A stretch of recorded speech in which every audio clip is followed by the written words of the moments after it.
और अब आज की बड़ी खबर, एमपी में 18 प्लस लोगों का आज से वैक्सीनेशन शुरू होने जा रहा है। 3.5 करोड़ लोगों को टीका लगाया जाएगा और ये टीका सुरक्षा का टीका होगा। सरकार ने 5 करोड़ 29 लाख वैक्सीन का ऑर्डर दे दिया है। अभी तक 82 लाख से ज्यादा लोगों को टीका लग चुका है। 5 से 15 मई के बीच 1.5 लाख 1,50,000 डोज लगाए जाएंगे। पंचायत और आंगनबाड़ी भवनों में भी वैक्सीनेशन होगा।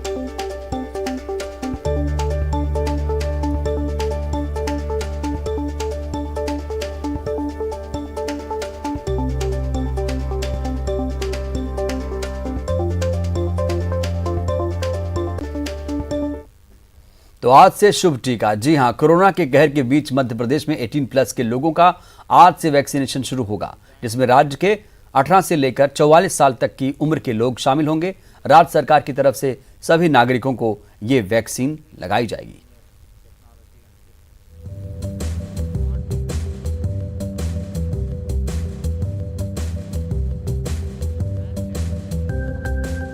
मध्य प्रदेश में 18 प्लस के टीकाकरण की तैयारी पूरी हो चुकी है। प्रदेश में 5 मई से 52 जिलों में टीकाकरण शुरू होगा। यहां हर जिले में एक सेंटर होगा। पहले दिन करीब 10,000 लोगों को टीका लगेगा। इसके लिए 2 कंपनियों को ऑर्डर दिया गया है। अब 18 से लेकर 44 वर्ष के हमारे जो नौजवान हैं या प्रौढ़ भाई बहन हैं, उनको भी वैक्सीनेशन का कार्यक्रम, टीकाकरण का कार्यक्रम अभी 5 मई से हम प्रारंभ करेंगे। अभी हमने जो आकलन किया कि जो संभावित संख्या होगी जिसका हमको वैक्सीनेशन करना पड़ेगा 18 से लेकर 44 साल तक की। वहीं चिकित्सा शिक्षा मंत्री विश्वास सारंग ने कहा कि कोविड के मरीजों को निःशुल्क भोजन मिलेगा। कोविड के मरीजों को सरकार की ओर से निःशुल्क भोजन दिया जाएगा। जिन अस्पतालों में भोजन की व्यवस्था नहीं है, वहां ये योजना शुरू होगी। स्वस्थ आहार सेवा योजना इसका नाम होगा। अलग अलग क्लस्टर में जो अस्पताल हैं जिनमें भोजन उपलब्ध नहीं होता या बहुत गरीब हमारे मरीज हैं, उस क्लस्टर वाइज अलग अलग एनजीओ को और अलग अलग संस्थाओं को अस्पताल नियत किए हैं और वो एनजीओ उन अस्पतालों तक वो भोजन उपलब्ध कराएगा। इसके साथ ही अस्पताल प्रबंधन को भी उसमें साथ में जोड़ा है। अस्पताल प्रबंधन और एनजीओ आपस में बातचीत कर भोजन को वितरित करने की व्यवस्था को जमाएंगे। कोरोना से जंग जारी है और वैक्सीनेशन की तैयारी पूरी है। बस इंतजार है उस शुभ टीके का से लगने वाला है। Bureau report, news 18। भोपाल से बड़ी खबर, आज से शुरू हो रहा है वैक्सीनेशन। 18 प्लस वैक्सीनेशन आज से शुरू हो जाएगा। भोपाल, इंदौर में आज से टीकाकरण की शुरुआत हो रही है। ग्वालियर, जबलपुर में भी आज से टीकाकरण की शुरुआत होगी। वैक्सीनेशन के लिए बने हर शहर में एक सेंटर, एक शहर में मात्र 100 को एक दिन में टीका, सिर्फ 100 लोगों को टीका लगाया जाएगा।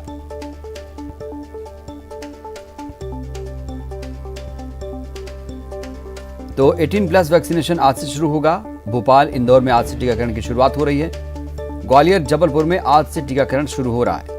वैक्सीनेशन के लिए बने हर शहर में एक सेंटर, यानी हर शहर में एक सेंटर बनाया गया है वैक्सीनेशन के लिए। एक शहर में मात्र 100 लोगों को एक दिन में टीका लगाया जाएगा। एक दिन में सिर्फ 100 लोगों को टीका लगाने का लक्ष्य रखा गया है। और अब एमपी का कोरोना बुलेटिन आप तक पहुंचा रहे हैं। 24 घंटे में 12,236 नए केस सामने आए। 98 लोगों की मौत हो गई। 11,249 लोग ठीक हुए। प्रदेश में अभी 86,639 केस सक्रिय हैं, एक्टिव केस हैं।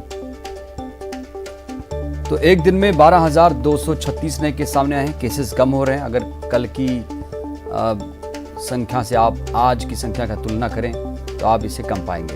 98 लोगों की जान गई है, जो कि दुखद है। 11,249 लोग ठीक हुए हैं। और एमपी पुलिस लापरवाही की वजह से कोरोना से संक्रमित हो रही है। इसी लापरवाही की बात से नाराज होकर पुलिस मुख्यालय ने प्रदेश की सभी पुलिस इकाई को पत्र लिखा, जिसमें फिर से दिशा निर्देशों और कोरोना की जारी की गई गाइडलाइन का पालन करने के निर्देश दिए गए। मुख्यालय ने इस बात पर भी आपत्ति जताई है कि पहले दिए गए निर्देशों का पालन पुलिस इकाइयों के द्वारा नहीं किया जा रहा, इसलिए पत्र में सख्ती से गाइडलाइन और निर्देशों का पालन करने की हिदायत दी गई है।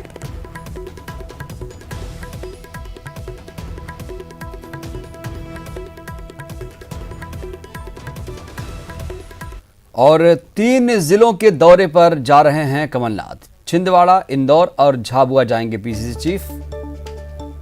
सुबह 9:30 बजे छिंदवाड़ा पहुंचेंगे, कार्यकर्ताओं से मुलाकात करेंगे और 11:15 बजे 11:45 पर इंदौर विमानतल पर नेताओं से मिलेंगे, जिले के हालात पर चर्चा करेंगे। झाबुआ में कलावती को श्रद्धांजलि देंगे। शोक कार्यक्रम में शामिल होंगे कमलनाथ।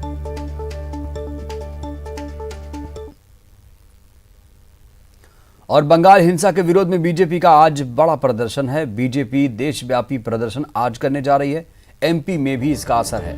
एमपी में भी आज प्रदेश भर में प्रदर्शन है। मंडल स्तर पर नेता और कार्यकर्ता धरना देने जा रहे हैं। कोरोना गाइडलाइन का हालांकि पालन किया जाएगा, ऐसा कहा जा रहा है।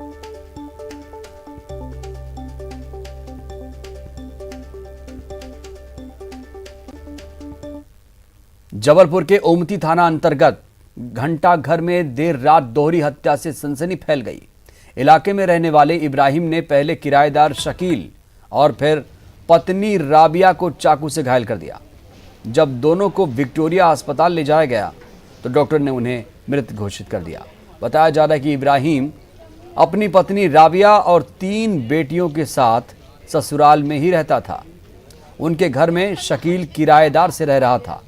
देर रात अचानक इब्राहिम और राबिया में विवाद हुआ। इसी दौरान शकील भी वहां पहुंच गया, जिस पर इब्राहिम ने चाकू निकाला और दोनों पर वार करने लगा और मौके से फरार हो गया। बाद में पुलिस ने 2 घंटे के अंदर ही आरोपी इब्राहिम को गिरफ्तार कर लिया है। कुछ मामला नहीं, शकील जो रहा हमारे यहाँ घोड़े पालता था, घोड़े पाले रहे, वो हमको किराया देता था, उसमें हम अपना घर चलाते थे। आदमी नहीं है हमारा, और ये लड़की और ये दामाद हमारे पास ही रहता था। इसकी 3 बच्ची हैं छोटी छोटी। खाना खाने बाद लड़की से बहस करा, बहस करके बाहर निकला। शकील खड़ा रहा अपनी बग्घी के पास, वहाँ निकल के एकदम शकील के पहले पेट में चाकू मारा। वो भागा मोहल्ले साइड, और लड़की जैसे ही अंदर से बाहर आई है दौड़ के, तो लड़की की छाती पे चाकू मार दिया इधर पे। लड़की का राबिया नाम है। मोहम्मद इब्राहिम नाम का व्यक्ति है और यह संदेह जताया जा रहा है कि उनकी पत्नी राबिया और उनके साथ घोड़े वाला एक शकील, तो इन शकील और राबिया का मोहम्मद इब्राहिम ने हत्या की है, यह संदेह जताया जा रहा। और इसके बारे में पुलिस जांच कर रही है, साक्ष्य एकत्रित किए जा रहे हैं और उसके अलावा हमने अपनी टीम लगाई है। जल्द से जल्द आरोपी को पकड़ा जाएगा। सीधी के रामपुर नैकिन थाना इलाके में 2 पक्षों के बीच गोली चली, जिसमें दोनों पक्षों के एक लोग गोली लगने से घायल हुए। बाद में दोनों ओर से लाठियां चली, डंडे चले, जिसमें 12 से ज्यादा लोगों के घायल होने की खबर है। 6 लोगों की हालत को देखते हुए रीवा रेफर कर दिया गया है। हमारा काम चलता था अल्ट्राटेक प्लांट के वहाँ माइंस एरिया में।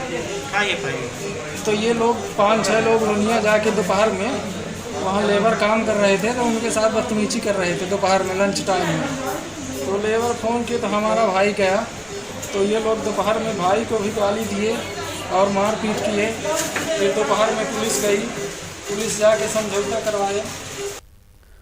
बात भोपाल की करेंगे। भोपाल के रोशनपुरा चौराहे पर वन विभाग के उड़न दस्ते की टीम ने अवैध लकड़ी लेकर जा रहे ट्रक को पकड़ा। ट्रक में भारी मात्रा में जंगल से कटाई कर लाया गया अवैध लकड़ी का जखीरा भरा था। ट्रक को जब्त कर लिया गया है और उसे अहमदपुर डिपो में पहुंचा दिया गया। ट्रक ड्राइवर और क्लीनर से वन विभाग की टीम पूछताछ कर रही है।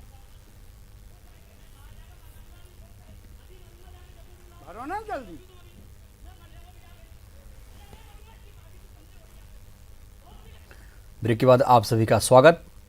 मंडला में कोरोना काल में होने वाली शादियों समेत दूसरे आयोजनों पर जिला प्रशासन ने 18 मई तक रोक लगा दी है। कलेक्टर एसडीएम ने अनुमति देने से साफ इनकार कर दिया। इसके साथ ही दिए गए अनुमति पर भी तत्काल प्रभाव से रोक लगा दी गई। दरअसल जिले में लगातार कोरोना के मामले बढ़ते जा रहे हैं, जिसको ध्यान में रखते हुए उन्होंने शादियों और अन्य धार्मिक सामाजिक कार्यों पर जुटने वाली भीड़ को रोकने के लिए ये फैसला लिया है। कल ये आदेश जारी किया गया कि पूर्व में हम लोगों ने शादी के लिए 10 लोगों को परमिट किया था, जिसको शादी करना है, सामाजिक कार्यक्रम करना है या जो भी अर्थी विसर्जन वगैरह करना, उसके लिए हमने 10 लोग को परमिट किया था। लेकिन मंडला जिले में वर्तमान में यह हो रहा है कि केसेस दिन ब दिन बढ़ रहे हैं, तो इसलिए हमने जो पूर्व में जो भी सामाजिक तरह की परमिशन दी थी उन सबको हमने निरस्त किया। अब इस तरह के सामाजिक कार्यक्रम अब आयोजित नहीं किए जाएंगे। ग्वालियर के ईटमा गांव में कोरोना मरीजों को रखने और इलाज के लिए कोविड सेंटर बनाया गया है, जहां मरीजों को रखा गया है, लेकिन मरीज कोविड सेंटर में रहने के बजाय गांव के आसपास घूम रहे हैं। गांव वालों की शिकायत के बाद मौके पर पहुंची पुलिस और स्वास्थ्य विभाग की टीम कोरोना संक्रमितों को पकड़कर वापस कोविड सेंटर में पहुंचा रही है। बाहर घूम रहे मरीजों को चेतावनी दी गई है कि अगर वो बाहर दोबारा घूमते पकड़े गए तो कड़ी कार्रवाई की जाएगी। वहीं कलेक्टर ने स्वास्थ्य विभाग की लापरवाही पर उसे भी जमकर फटकार लगाई है। कोरोना वायरस की दूसरी लहर से इंसान तो परेशान हैं ही, अब बेजुबान भी इसके निशाने पर आ गए हैं। हैदराबाद के नेहरू जूलॉजिकल पार्क के 8 बब्बर शेर कोरोना पॉजिटिव हो गए। भारत में जानवरों में कोरोना संक्रमण फैलने का ये पहला मामला है। इन 8 शेरों में 4 शेर और 4 शेरनियां हैं। जंगल का राजा भी कोरोना का शिकार। हैदराबाद जू के 8 शेर कोरोना पॉजिटिव। आरटीपीसीआर टेस्ट में संक्रमण की हुई पुष्टि। जानवरों में कोरोना का पहला मामला। देश भर में कोरोना ने कोहराम मचा रखा है, इंसानों की सांसों पर पहरा बिठा रखा है। क्या शहर क्या गांव, सब जगह कोरोना के जानलेवा निशान मौजूद हैं, लेकिन देश में पहली बार कोरोना ने जानवरों को अपने शिकंजे में लिया है, वो भी उसे जिसे जंगल का राजा कहा जाता है। हैदराबाद के नेहरू जूलॉजिकल पार्क के 8 एशियाई शेर कोरोना संक्रमित पाए गए हैं। 29 अप्रैल को centre for cellular and molecular biology यानी सीसीएमबी ने नेहरू जूलॉजिकल पार्क के अधिकारियों को इस बात की जानकारी दी कि आरटीपीसीआर टेस्ट में 8 शेर पॉजिटिव मिले हैं। न्यूज 18 से खास बातचीत में जू के डायरेक्टर ने भी इस बात की पुष्टि की है। ये सच है कि तेलंगाना जू में लायन सफारी पार्क एरिया में हाउस्ड 8 जो लायंस हैं, 4 मेल 4 फीमेल, उनके जो सैंपल्स हैं वो सार्स कोविड के पॉजिटिव पाए गए हैं। शेरों में संक्रमण की पुष्टि होने के बाद तमाम कोरोना संक्रमित कर्मचारियों को क्वारंटीन किया गया है और जू को भी पूरी तरह बंद कर दिया गया है। आशंका है कि या तो हवा के जरिए या फिर किसी संक्रमित जू स्टाफ के जरिए कोरोना वायरस इन शेरों तक पहुंचा है।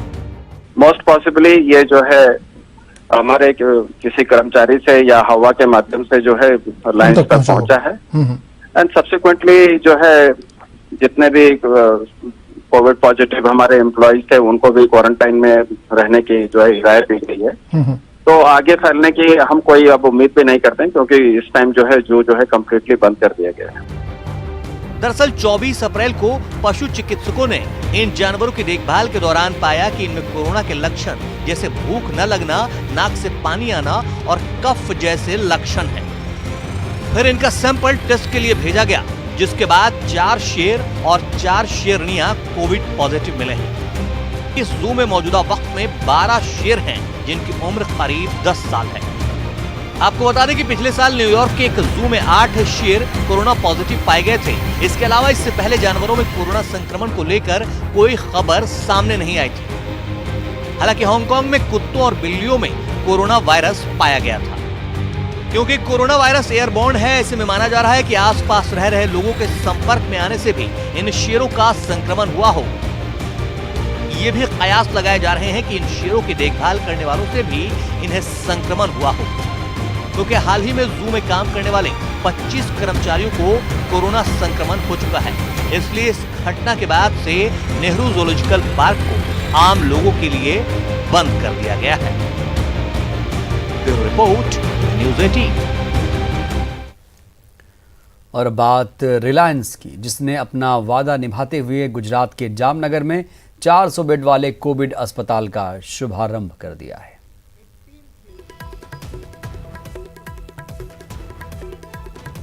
तो 400 बेड वाला ये अस्पताल और बाकी 600 बेड की व्यवस्था जल्द की जाएगी। रिलायंस लगातार देश हित में कार्य कर रहा है और ये वादा किया गया था कि जामनगर में ऐसा अस्पताल बनाया जाएगा और आखिरकार इस महामारी के दौर में रिलायंस ने एक नया इनिशिएटिव लिया, नया कदम उठाया, नई पहल की और ये अस्पताल तैयार है। तो चलिए देखते हैं कि RIL की तरफ से जामनगर में तैयार किया गया अस्पताल आखिर कहां है और कैसी है वहां की व्यवस्था।